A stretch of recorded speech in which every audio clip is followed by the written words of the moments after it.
guys, so this is going to be product number 2 for my senior project presentation for cosmetology. Basically, I know we're all in quarantine and the barber shops are closed and everything, so in order to help a little, I'm going to show you a step-by-step tutorial on how to do a basic man haircut. Alright, so the tools you're going to need to perform a basic man's haircut is, of course, you're going to want to have a cape to kind of cover them up and make sure, no extra hair gets on them. You're going to want to wear whatever t-shirt you feel comfortable to cut somebody's hair in. What you're also going to need is you're going to need a small comb, especially if the guy's hair is short. You're going to want to use a tiny comb. You're going to want a smaller version of these clippers in order to get a closer shave. This is kind of to clean up the nape of the neck and around the ear and sideburn area. You're going to want to use regular clippers and, of course, get some clipper guards in different sizes. I used 1 inch and 3/4 of an inch clippers for this specific haircut. You're also going to want professional hair shears, and when you hold these, you want to hold them like this. This gives you the most precision cut, and this is the safest way to hold them. Okay, so first off, you want to start with a cape and any shirt you're comfortable getting a little bit of hair on. So as you can see, he's already prepped with his cape. All right, now next up, what you're going to do is you're going to comb out the hair how it normally would be parted or whatnot, how he likes to wear it. So you like it flicked that way, right? Okay, so we're just gonna brush his hair out, see what we have to work with. All right, so now that the hair is all brushed, what I'm gonna do is I'm gonna go in with a spray bottle and wet the whole area of his head just so I can kind of work with it a little bit better. All right, so now once the hair is thoroughly wet, you're gonna brush through once again just to work that water through. So now the first thing I'm going to do is I'm going to start in the back and I'm going to clean it up a little bit back there, shorten it. So you're going to want to get a pair of electric clippers. Okay, so the first thing I'm going to do is I'm going to turn him around and I'm going to work on the back of his head. We want to start with about 1 inch guards on the clippers just so we can take some hair off but not too much, because you definitely want to take less than more just so you can see where you are after using these. So we're going to go ahead and do that. These clippers in particular are extremely loud, so I'm going to do a time lapse of me doing the back of his head. So I do want to note that when you are working with clippers in the back of somebody's head, there's a proper technique in doing this to where you don't make it look kind of zigzaggy or weirdly shaped.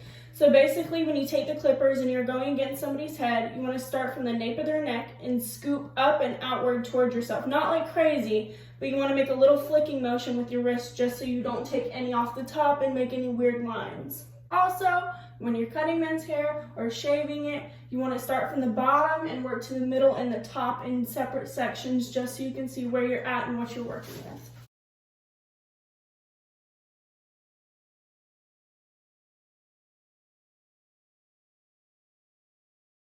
So after taking some initial length off the bottom, I switched to the 3/4 of an inch clipper, which is more of the medium one, just to go ahead and get a little bit closer to his head, get off a little bit more length because he does like it rather short. So we're going to go ahead and do that. As you saw through the time lapse, I took out a comb after I did a few pass through with the clippers, and I went ahead and combed his hair just to see how much I had already taken off and just to see what we're working with still. It's always a good idea just to double check after everything.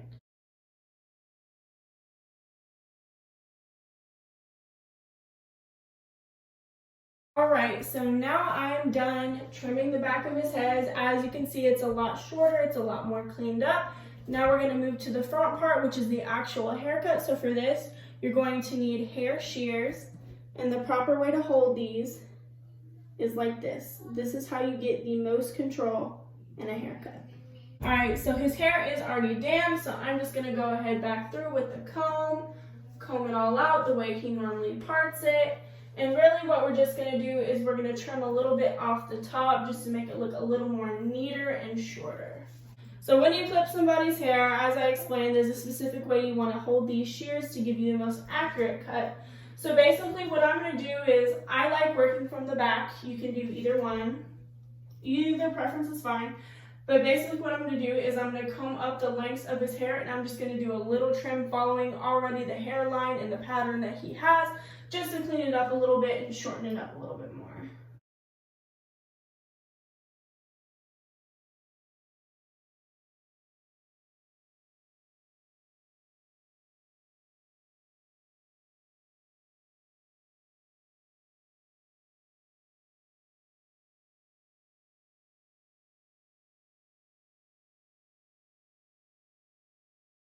So after the initial haircut, we have everything up top cleaned up. It's a lot more shorter. We have the back cleaned up. So now what we're going to do is we're going to go on with smaller clippers.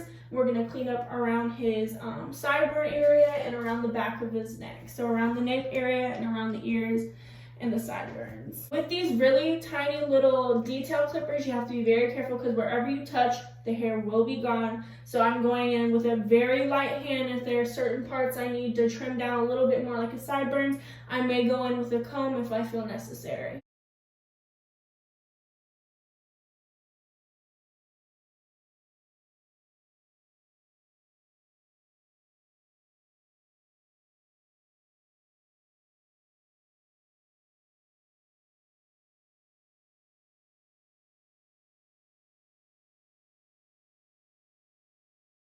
All right, so this is the haircut all done. As you can see, we took some length off the top. He doesn't have Justin Bieber bangs anymore, so that's the good news.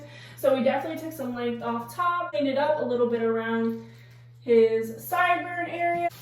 And then this is the back all cleaned up. So as you can see, I already followed the natural hairline that he had or the hairline that he had previously had from other haircuts. That's basically all you want to do for an at-home haircut to make it as simple and as easy as possible in order to not mess anything crazy up. You know, you just want to do a little bit of a cleanup. So I went ahead and followed the line that he already had on the nape of his neck. I just went up maybe about like a quarter or half an inch. And I made it a little bit shorter, and I made sure the line was straight and clean and blended nicely into his ear and sideburn area. All right, so as you can see, I cleaned up his hair around the little lines of his head. He does have a little bit of a cowlick, but I didn't want to touch that just in case. As you can see, everything is nicely blended in the back. Everything on the top is nice and blended. Everything goes in one basically uniform motion or direction. Everything is clean and the haircut is done.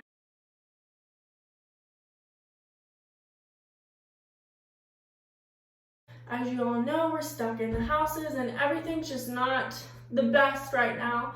But the least you can do, you know, for you or others is to show them a little love and appreciation by cleaning up their hair a little bit or highlighting the hair like I did in the previous video, you know, just to feel a little more normal and to do something nice for other people. Of course, if you have these skills, that's great, and you want to be ambitious, go for it.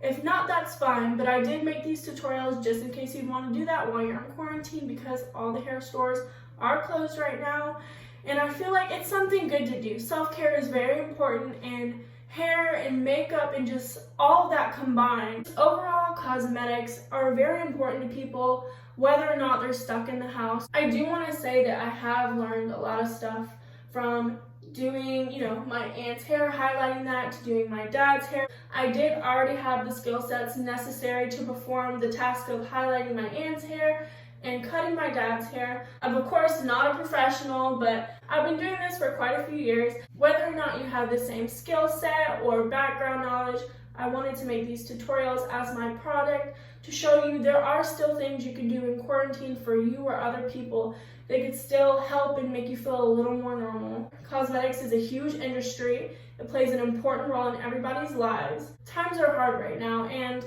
I think that doing something for you or others, just as simple as highlighting somebody's hair or giving somebody a haircut, could make such a big impact, whether or not it's in your community or in your home. Doing those types of things for other people, especially when you have no other option, especially in these strange times, like those can make the biggest difference in the world to those people. And that's what I learned during this project, is that doing these types of things for other people, making them feel better about themselves, making them feel beautiful, that's what makes you feel good, and that's your reward in the end, is making others feel like they're the best version of themselves. Whether or not you're stuck in the house, I feel like it's an amazing thing to do for somebody. It's an amazing accomplishment, and it makes you feel amazing on the inside knowing that you did your best and you made somebody else's day and you made them happy.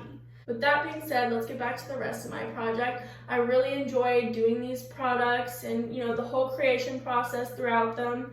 Whether or not you have this skill set already or not, I hope you learned something from the tutorial. I hope you're ambitious enough to try one of these two things out. They're pretty simple, pretty easy. I did it step-by-step walkthrough. With that being said, I hope you learned a lot from my tutorials. I tried to make them as informative and simple as I possibly could. I definitely learned the impact I could make on somebody else's life by doing simple, small things for them, such as giving them a haircut or highlighting their hair. And I can only imagine the type of impact I can make on the community when I'm a full-time licensed cosmetologist and I'm doing these kinds of things every day.